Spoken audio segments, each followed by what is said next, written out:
Selamat pagi teman-teman saya yang mengikuti channel video saya. Saya akan menceritakan dan membagikan kepada Anda pengalaman saya yang sangat unik, sangat menakutkan, dan sangat melegakan pada akhirnya, yaitu bagaimana rasanya mendekati kematian dan bagaimana rasanya mati. Ini saya kisahkan berdasarkan pengalaman saya. Sekitar 1 bulan yang lalu, sebagai wakil rektor 1 di salah satu universitas, saya pergi ke kantor seperti biasa pada pagi hari. Saya nggak tahu kenapa anak saya yang masih mahasiswa di USU ikut dan tak pernah sebelumnya mengikuti saya ke kantor. Ketika saya sampai di meja saya, sekitar 1 jam saya membaca dokumen-dokumen yang penting. Lalu saya tidak mempunyai keluhan apa-apa bahwa saya merasa ada sesuatu kelainan atau merasa sakit. Tidak sama sekali. Saya merasa ngantuk dan ngantuknya sangat enak. Makin lama ngantuknya semakin enak dan semakin damai. Tidak ada perasaan apa-apa, sangat enak. Lalu kemudian saya ngantuk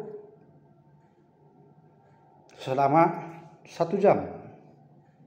Lalu anak saya mencoba membanguni saya, tapi saya tidak mau bangun. Lalu dikasihnya minum, tapi tidak masuk ke perut saya. Dia merasakan bahwa saya ini sangat capek dan perlu diberikan istirahat beberapa saat lagi. Lalu dibiarkan beberapa menit.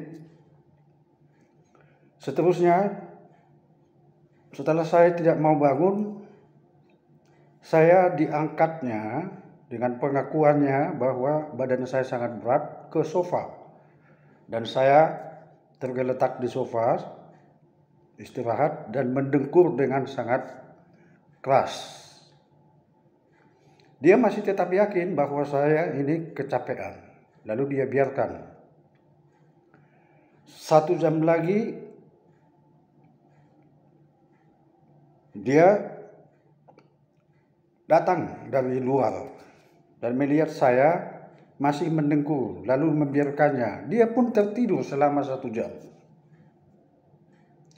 Setelah bangun dia mencoba membanguni saya, tapi saya tetap tidak memberikan respon.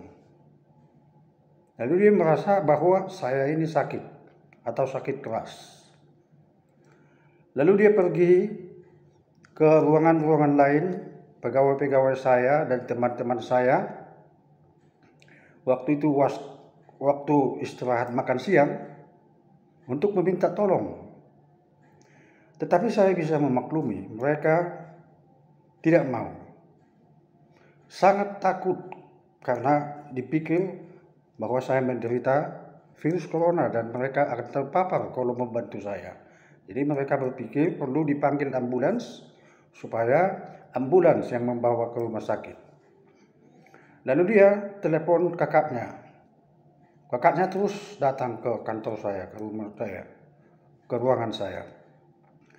Lalu kakaknya melihat saya ke dalam kondisi seperti ini, dia menangis berteriak sejadinya, "Bapak saya sudah mau meninggal, tolong," katanya kepada semua orang. Lalu ada pendeta kampus. Dia ini sangat berani dan beriman. Dia datang menghampiri dan masuk ke kamar saya. Menurut keterangan para saksi, mulai berdatangan ke kamar itu dan dia berdua. Sebenarnya nggak ada lagi waktu untuk berdoa. karena kondisi saya sudah sangat kritis, tidak memberikan respon sama sekali. Tapi dia berdoa selama 5 menit. Lalu ini di luar dugaan. Wakil Rektor 3 yang kebetulan kantornya di atas kantor saya, ya rupanya ada di kamarnya dan mobilnya berada dekat kantor saya.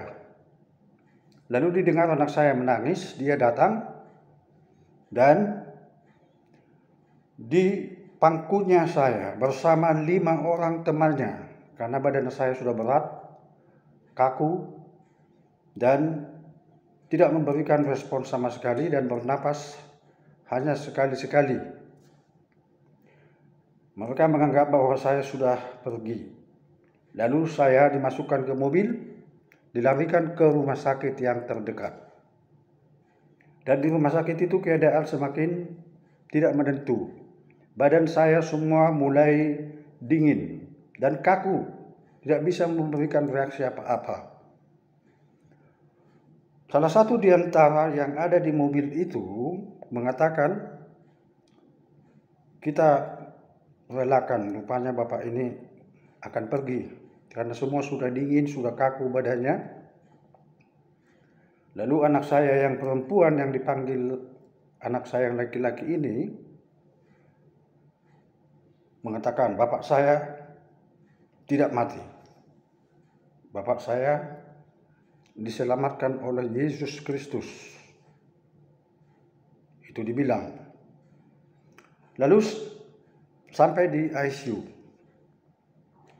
Ya, tidak langsung ditangani, masih mencari alat untuk membawa saya ke ICU dari tempat depan parkir. Setelah itu saya sampai di ICU. Saya tidak tahu itu hanya cerita dari anak saya dan orang-orang yang melihat. Lalu saya dimasukkan ke ICU dan semua orang disuruh oleh dokter dan perawat untuk keluar. Ini urusan medis, tidak bisa ada di sini. Tapi itulah bagaimana Tuhan Yesus menyuruh anak saya supaya tetap berada di sisi kanan saya. Dia tetap di situ, tak mau. Dia bilang sama dokter, bapak saya tetap hidup. Bapak saya diselamatkan oleh Tuhan Yesus. Dan di rumah sakit saya dipasang alat membantu pernapasan, tapi kondisi tidak semakin baik. Tetap juga saya tidak bisa bernapas. Lalu anak saya ini mengatakan dia pasti hidup. Lalu dokter memasak atau menekan-nekan perut saya. Tapi perut saya pun tidak bereaksi. Lalu anak saya mengatakan supaya diperiksa kadar gula saya dan tensi saya sambil dipasang infus. Lalu dokter ini melihat bahwa ya ada mungkin penyakit gula dan anak saya mengatakan iya. Dan anak saya menunjukkan obat saya. Coba kalau anak saya tidak ada di situ, sama siapa dokter ini bertanya. Setelah itu diperiksa bahwa kadar gula saya 31 dibanding dengan 100 sampai 120 normal. Jadi itu sudah berada di ambang kematian. Kalau terlambat pertolongan 5 menit lagi menurut para medis,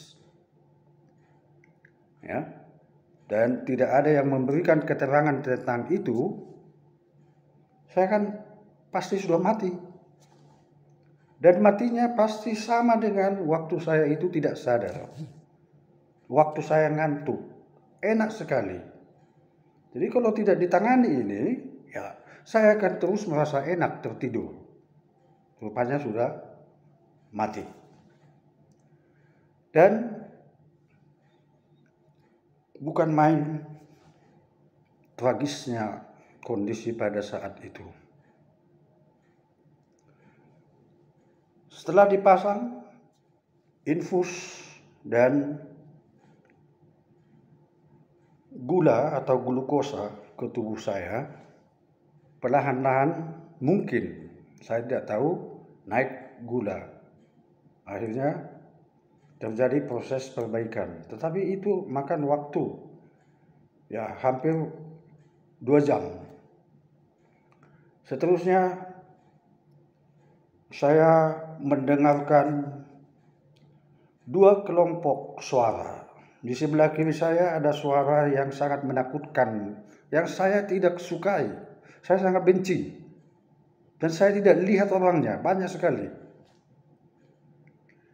Di kanan saya adalah anak saya yang juga bersuara, Tuhan Yesus menyembuhkan Bapak. Lalu terus dibilangnya, tetapi saya itu hanya mendengar samar-samar. Yang paling dominan saya dengar adalah orang-orang yang suaranya tidak saya sukai. Makin lama makin saya tak sukai. Kadang-kadang ya berkurang volume suaranya, kadang-kadang naik. Jadi begitu juga anak saya, suaranya kadang-kadang agak kudengar, kadang-kadang tidak kudengar sama sekali. Akhirnya perlahan-lahan suara anak saya ini, Tuhan Yesus menyembuhkan Bapak, semakin dominan dan semakin dominan. Walaupun pikiran saya ini, saya tidak bisa menggambarkan entah dalam kondisi apa itu. Dan tempatnya saya tidak bisa menggambarkan di mana itu, karena sangat menakutkan. Kemudian hampir beberapa menit kemudian setelah kejadian yang kontras 2 suara ini terjadi, dan ada yang menang ada yang kalah, akhirnya anak suara saya yang paling dominan saya dengar. Ya kan, Bapak ini sudah sembuh, sudah buka mata, sudah sembuh Bapak, sudah disembuhkan oleh Tuhan Yesus. Itulah kata anak saya secara polos. Dan kemudian saya terbangun tiba-tiba. Saya mengamuk. Kenapa kalian bawa saya ke sini? Saya di mana ini? Itu yang saya katakan pertama-tama. Lalu saya mau buang air.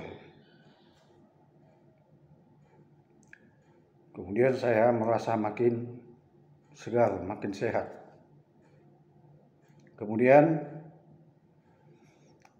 orang di luar yang datang dari kampus dan dari tempat-tempat lain menyaksikan, dan semua sudah menangis bahwa saya sudah mati. Tetapi semua mereka heran. Itulah keajaiban Tuhan, bahwa saya sudah sadar dan saya bisa berjalan sendiri ke kamar mandi tanpa dituntun oleh siapapun. Lalu saya sudah bisa jalan, saya duduk, saya berdiri, dan saya merasa pulih kembali.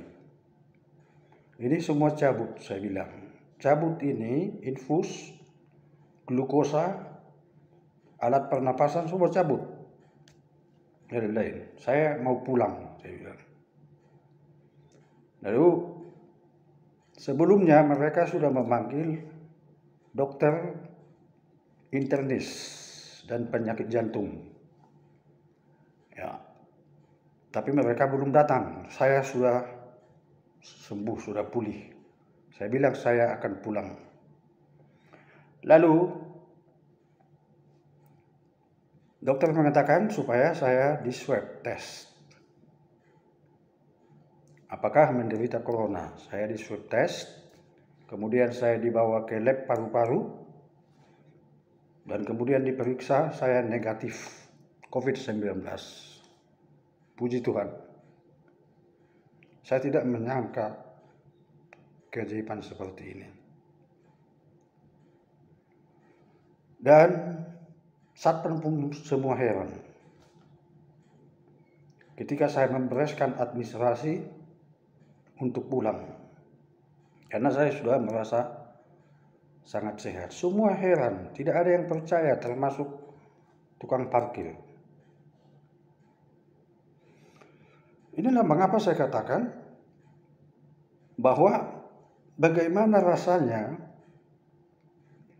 mendekati kematian dan mati, ya, bagi sebagian orang seperti saya tadi adalah sangat menyenangkan. Proses kematian seperti itu sangat menyenangkan. Tapi saya percaya Tuhan tidak membiarkan saya mati.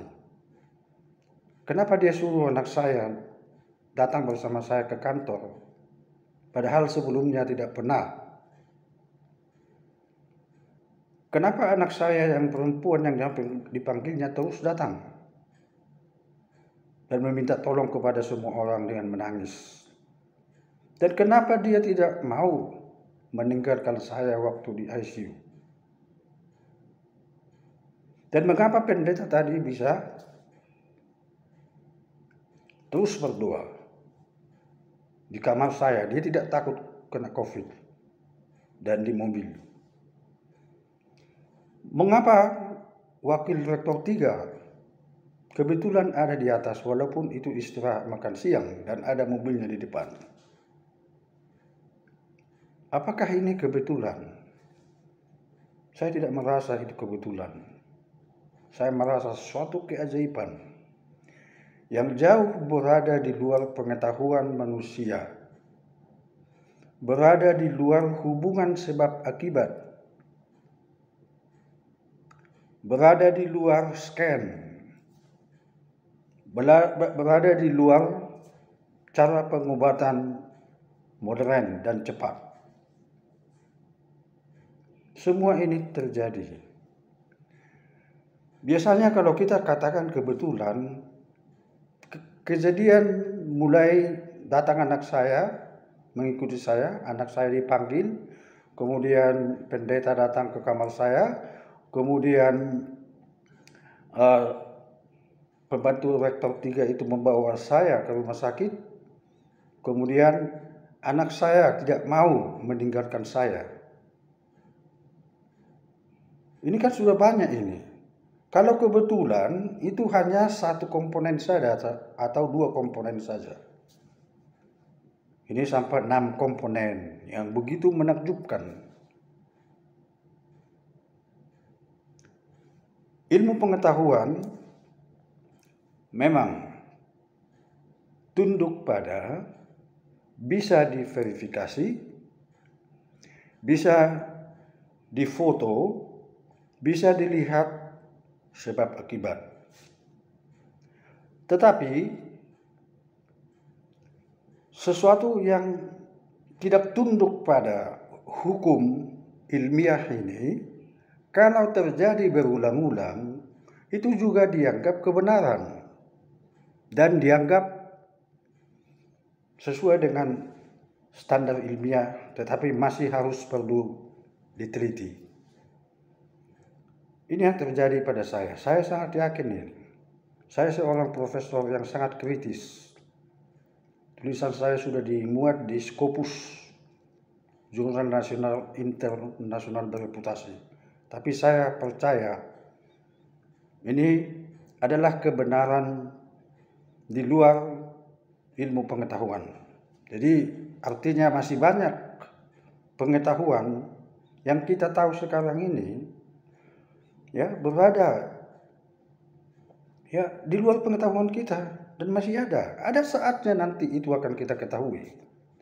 Tuhan akan memberikan pengetahuan tentang apa yang belum kita tahu sekarang.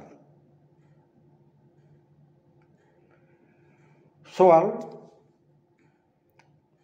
kalau tidak tunduk kepada teori-teori ilmiah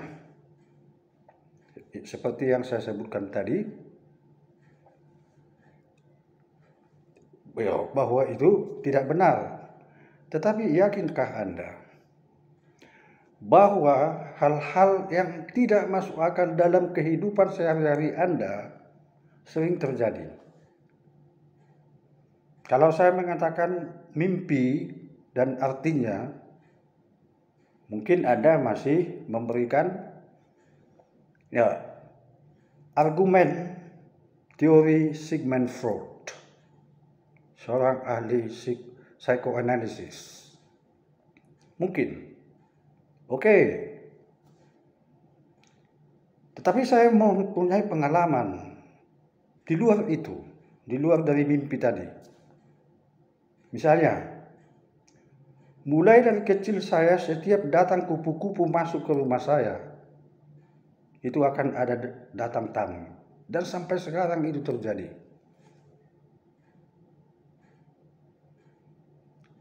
Yang kedua, yang juga sangat aneh, kalau saya memakai baju saya terbalik tanpa sengaja, itu tandanya saya akan mendapat rezeki berupa uang.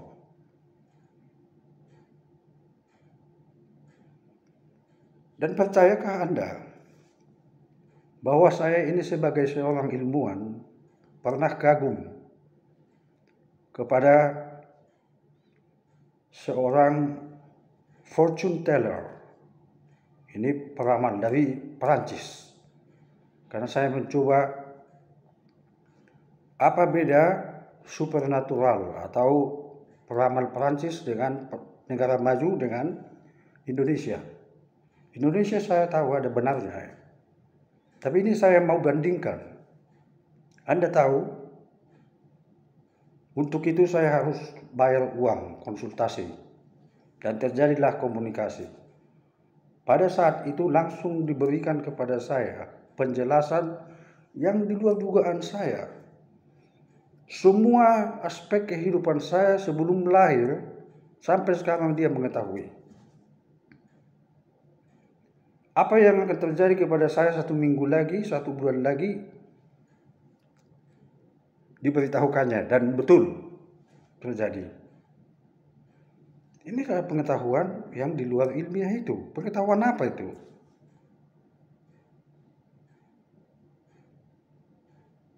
Tetapi kemudian ada lagi keanehan. Bapak saya dulu di desa, waktu itu belum ada dokter gigi. Giginya sakit. Selalu mengerang kesakitan. Lalu kami pergi berobat tradisional. Apa yang dia kasih hanyalah 1 paku. Ini nanti tak cangkat di dinding dan jangan diambil, jangan diganggu. Ini akan sembuh katanya. Lalu kami lakukan itu. Betul sembuh. Coba ilmu apa itu? Dokter gigi berapa tahun belajar supaya tidak bisa mempunyai kemampuan seperti itu. Dia paling kasih obat cabut gigi. Jadi giginya enggak apa-apa, dan sampai meninggal dia enggak ada keluhan tentang gigi ini. Inilah bagaimana eksistensi kita sekarang. Tetapi kembali kepada fortune teller tadi yang bisa melakukan profesi, meramalkan sesuatu yang belum terjadi. He can prophesize everything that will happen in the future. Saya tinggalkan. Kenapa saya tinggalkan? Dia hanya tahu apa yang akan terjadi kepada saya, tetapi dia tidak bisa memberikan solusi. Waktu saya dalam suatu bahaya yang sangat besar, saya minta tolong sama dia supaya memberikan jalan keluar. Dia tidak bisa. Tidak bisa dia berikan jalan keluar. Ya? Jadi berarti ada kelemahannya. Lebih kuat Tuhan Yesus. Tuhan Yesus juga tidak masuk akal, tidak bisa ditengok alat indera manusia. Tetapi kalau kita meminta sama dia, berdoa dan menyerah dan percaya kepada dia, dia jauh lebih hebat dari fortune teller, tukang nujum tadi. Makanya saya tinggalkan. Setelah itu saya tinggalkan, kehidupan saya semakin bagus, semakin damai, tenang, aman. Saya tak perlu meminta tolong kepada fortune teller, walaupun dia bisa saya percayai kehebatannya, tapi ternyata Tuhan Yesus lebih hebat dari orang-orang seperti ini. Jadi ada dua kutub fenomena yang ada di dunia ini. Satu, kutub yang bisa dianalisis oleh ilmu pengetahuan manusia dengan segala peralatan canggih yang ada sama dia. Dan pengetahuan di luar daripada itu, yang tidak masuk akal sama sekali. Ya, kita belum tahu itu. Kenapa tulang patah di sini bisa diobati di kampung saya dengan memakai sendok. Itu yang dipijit-pijitnya, di sini sembuh. Dan gigi dipakukan, ditancapkan paku di dinding. Itu juga sesuatu yang di luar ilmu pengetahuan. Kenapa orang harus sekolah ortopedi misalnya, ya, dokter gigi, tapi tak mampu untuk itu. Tapi itu kenyataan. Saya sendiri sudah alami, saya tidak bohong. Artinya, ini hidup berdampingan, kedua kekuatan dan kebenaran ini. Tapi selalu ada kelemahan saya lihat. Kalau ahli nujum tadi bisa memberikan apa yang akan terjadi tapi tidak memberikan solusi. Kalau yang bisa mengobati tulang dan gigi tadi, ya, bisa melakukannya, kenapa ginjal tak bisa dilakukannya, mengobati ginjal, mengobati jantung, mengobati mata? Kenapa tidak bisa? Apalagi mengobati COVID-19. Kenapa tidak bisa? Nah, inilah saya lihat bahwa mereka juga kutub ini juga ada. Tetapi itu masih berada di bawah kebenaran dan kekuatan Tuhan Yesus, Tuhan kita pencipta alam dan Tuhan pemelihara, Tuhan Maha Pengasih, Tuhan Maha Penjaga kita semua. Jadi saya mau membagikan kepada teman-teman saya bahwa apabila Anda merasa bahwa Anda sudah di ujung hidup Anda, di ambang kematian, jangan langsung mengatakan saya akan mati. Berdoa. Sampai Anda tidak sadar, berdoa. Tentu akan ada pertolongan.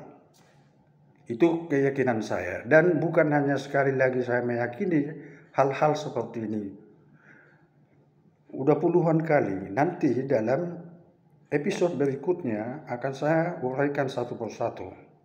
Sehingga bisa memberikan kekuatan iman kepada kita. Memberikan kekuatan iman untuk menerima kekuatan dari Tuhan ketika kita dalam bahaya, ketika kita menginginkan segala sesuatu yang terbaik. Itulah bapak-bapak dan ibu-ibu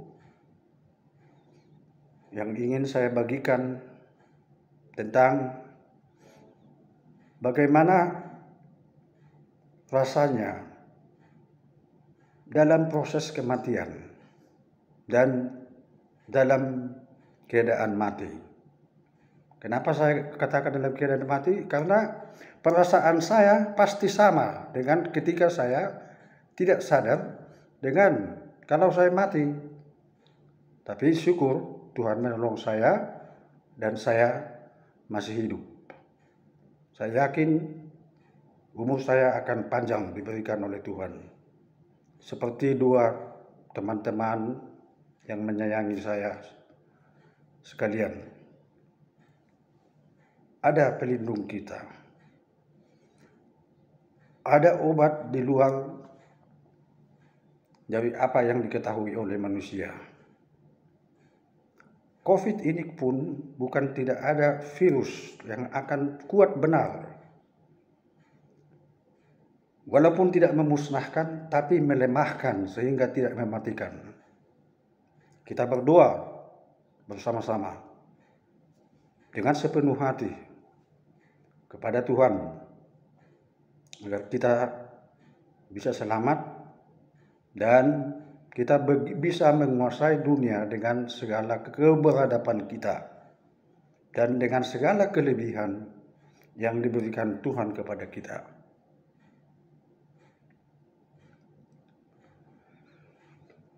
Sampai sinilah dulu pembahasan kita, dan semoga bapak-bapak dan ibu-ibu sekalian semakin dikuatkan oleh kuasa Tuhan Yesus Kristus. Amin.